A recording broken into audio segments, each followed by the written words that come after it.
Hello everyone, welcome to my channel with God's staff at the door. Hope you're doing good. Today's Bible study is from 1 Kings chapter 9, and it reads from verse 1. When Solomon had finished building the temple of the Lord and the royal palace, and had achieved all he had desired to do, the Lord appeared to him a second time, as he had appeared to him at Gibeon. The Lord said to him, I have heard the prayer and plea you have made before me. I have consecrated this temple which you have built by putting my name there forever. My eyes and my heart will always be there. As for you, if you walk before me faithfully with integrity of heart and uprightness, as David your father did, and do all I command and observe my decrees and laws, I will establish your royal throne over Israel forever, as I promised David your father when I said, you shall never fail to have a successor on the throne of Israel. But if you or your descendants turn away from me and do not observe the commands and decrees I have given you, and go off to serve other gods and worship them, then I will cut off Israel from the land I have given them, and will reject this temple I have consecrated for my name. Israel will then become a byword and an object of ridicule among all peoples. This temple will become a heap of rubble. All who pass by will be appalled and will scoff and say, why has the Lord done such a thing to this land and to this temple? People will answer, because they have forsaken the Lord their God, who brought their ancestors out of Egypt, and have embraced other gods, worshipping and serving them. That is why the Lord brought all this disaster on them. So that's 1 Kings chapter 9, verses 1 to 9. Ooh. This section of the Bible is very telling. And what comes to mind for me is, what we're seeing happening in today, which is God blessed lands across the world, and even in history they worshipped God, and now, in light of all these developments, some leaders of certain locations now have gone off. They have gone off to worship and praise other gods, and what's happening to them is it's upside down, is what I'm seeing. I don't know about you, but that's what I am seeing. And it is a shame, that even historically, for a place that we historically know that, God had blessed, and then should they go off in a completely different direction against God, God leaves them, and then disaster strikes, and it's disaster after disaster after disaster, and it's not so much that it's the leaders that are doing it, because I came across a reel on social media, where the speaker, can't quite remember who and from whose profile exactly or page, but they were basically saying that leaders are a reflection of the bottom, because we know we vote our leaders in, and they are indeed a reflection of the bottom, or one aspect of the bottom in terms of the leadership ladder, and some people, when they get to the top, it's not that they have changed, it's because everybody starts seeing their true colors. That's what pressure does. That's when being held accountable does. You can't lie your way out of it, you can't fake your way out of it. Now it's, You have to face the truth.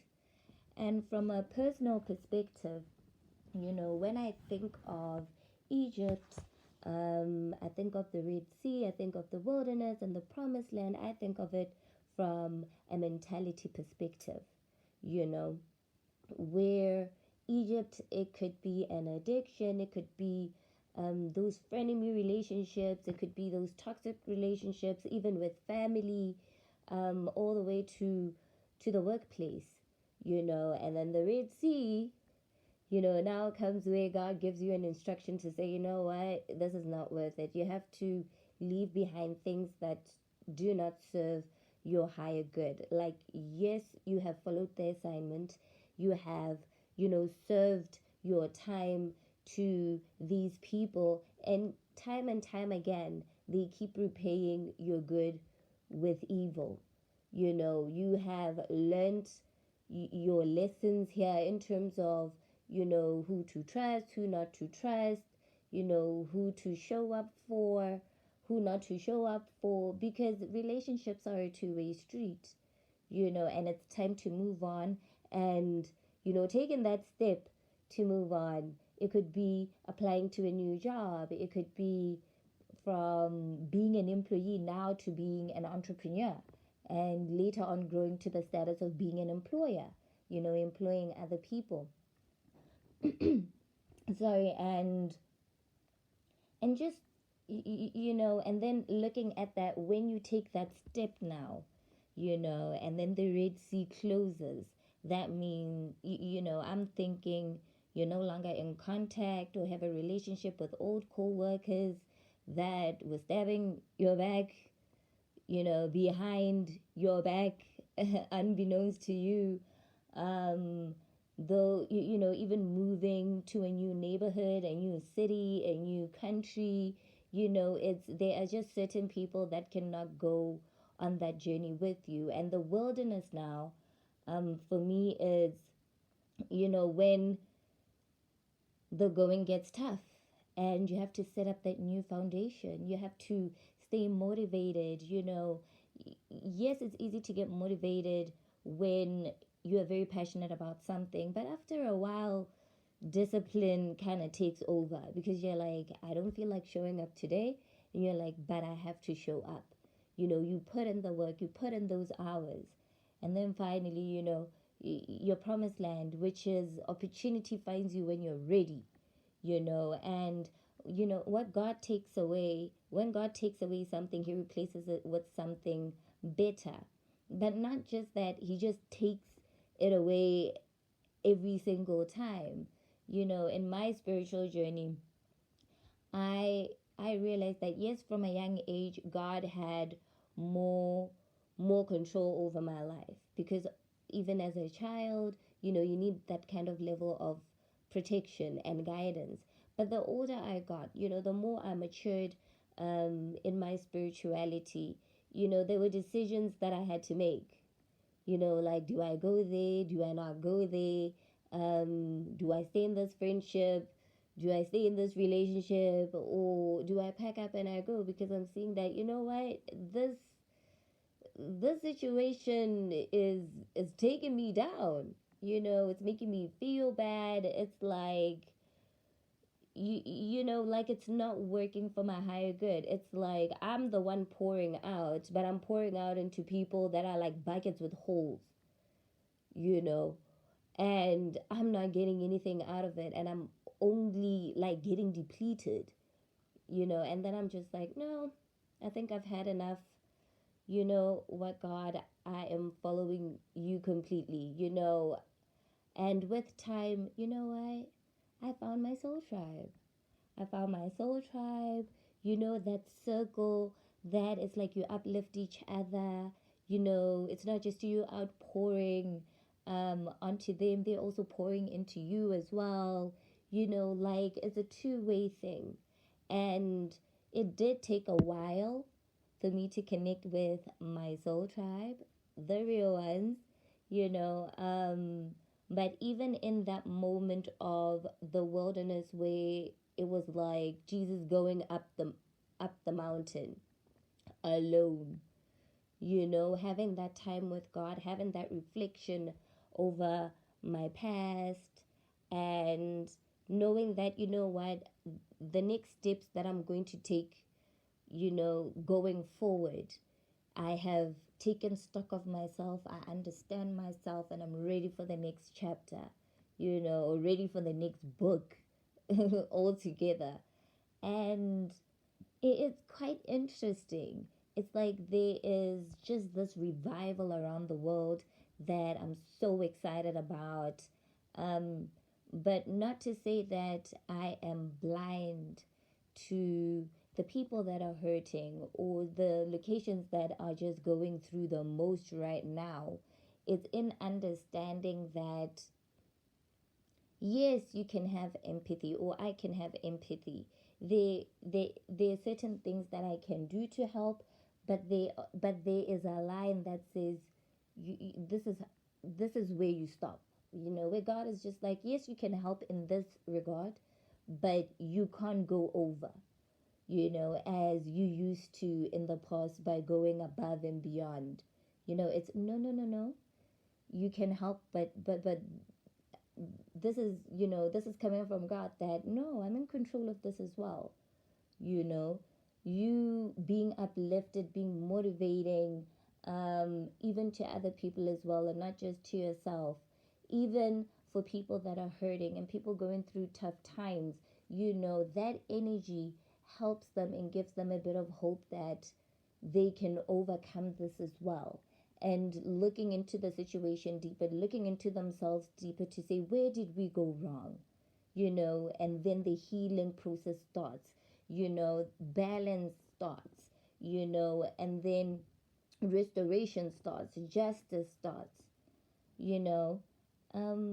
Yeah, life is full of storms, it's full of ups and downs, it's full of seasons. Um, but I think it's getting better. It's getting better.